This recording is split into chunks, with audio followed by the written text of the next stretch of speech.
When using this stuff, gloves, mask, because there's residue. Let's take a look at this. See what this looks like inside.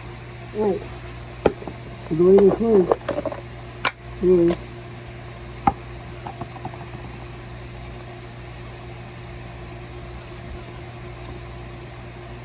alright, so this here you open it and it flows out.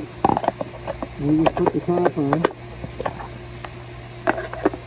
like that and just put it in the pole. So should be pretty simple, right? Let's try some pliers.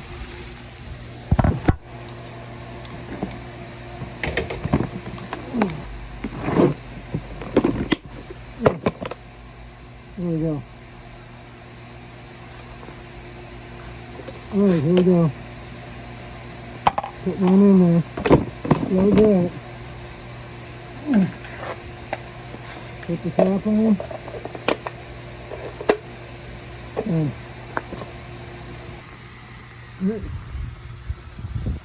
put it in there.